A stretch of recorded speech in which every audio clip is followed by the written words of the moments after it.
नमस्कार, मैं हूँ बबीता। सुनाती हूँ आपको एक कहानी।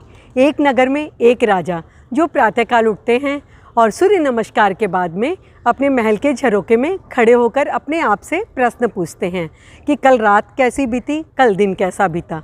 राजा ने ये कहा, तभी उत्तर मिलता है, कुछ कुछ आप जैसी और कुछ आपसे अच्छी। राजा चारों तरफ देखते हैं लेकिन कोई दिखाई नहीं देता है। फिर राजा ने अपने आप से वही प्रश्न किया और फिर से वही उत्तर आता है। राजा इस बार फिर देखने का प्रयास करते हैं लेकिन कोई दिखाई नहीं देता है। अभी राजा ने अपने सैनिकों को बुलाया और कहा, जाओ देखो कौन है जो मेरे प्रश्न का उत्तर दे रहा है। सैनिक चारों तरफ देखते लेकिन कोई दिखाई नहीं देता है। राजा के महल के पास में एक भट्टी थी। उस ठंडी भट्टी में एक मुनि महाराज आराम से सो रहे थे। उन्होंने ही वो उत्तर दिए थे। सैनिक मुनि महाराज को पकड़ते हैं और राजा के सामने प्रस्तुत करते हैं। राजा ने पूछा, मुनि महाराज, आपके उस उत्तर का आशय मुझे समझ में नहीं आया, आप बताने का कष्ट करें।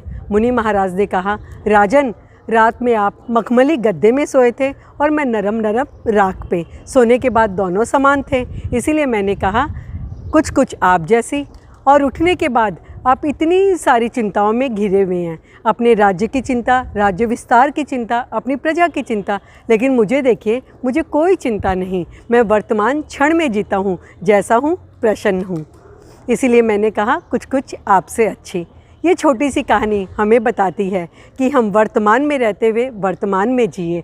लेकिन होता क्या है, हम वर्तमान में रहते हैं और भविष्य की कल्पनाओं के साथ जीते हैं, है ना। सोचो सोचो। Thank you.